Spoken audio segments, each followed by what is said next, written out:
এক পোলা এক মায়ের খুব ভালোবাসে, দুনিয়ায় আর কিছু চাই না মায়া ছাড়া।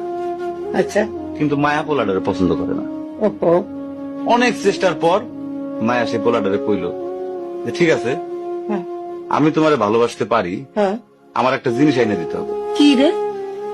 পোলাটা তখন কইল যে তোমারে পাওয়ার লিগা আমি দুনিয়ার যে কোনো জায়গা থেকে যে কোনো জিনিস এনে দিতে পারি। হ্যাঁ, হ্যাঁ। মায়েরা তখন কইল তুমি তোমার মায়ের কইলজাটা আমার আইনা দাও। কি ক- কি ক- কি কি- কি- মনে হয় না? কি গল্প শোনালি দিদু? পোলা তখন দৌড়াইতে দৌড়াইতে তার মায়ের কাছে গেল, হ্যাঁ, মারে যায় কইল হ্যাঁ, মা আমি একটা মায়ের ভালোবাসছি, আমি তারে ছাড়া বাঁচুনি, হ্যাঁ। কিন্তু ওই মায়া আমার একটা জিনিস নিয়ে যাইতে কইছে, সেটা হলো তোমার কলিজা। তুমি যদি তোমার কলিজাটা আমারে দাও, ওই মায়াটা কলিজাটা পাইলে আমার ভালোবাসবে। মা তখন কইল তুই আমার একমাত্র বুকের ধন, তোর সুখের জন্য আমি সবকিছু করতে পারবো।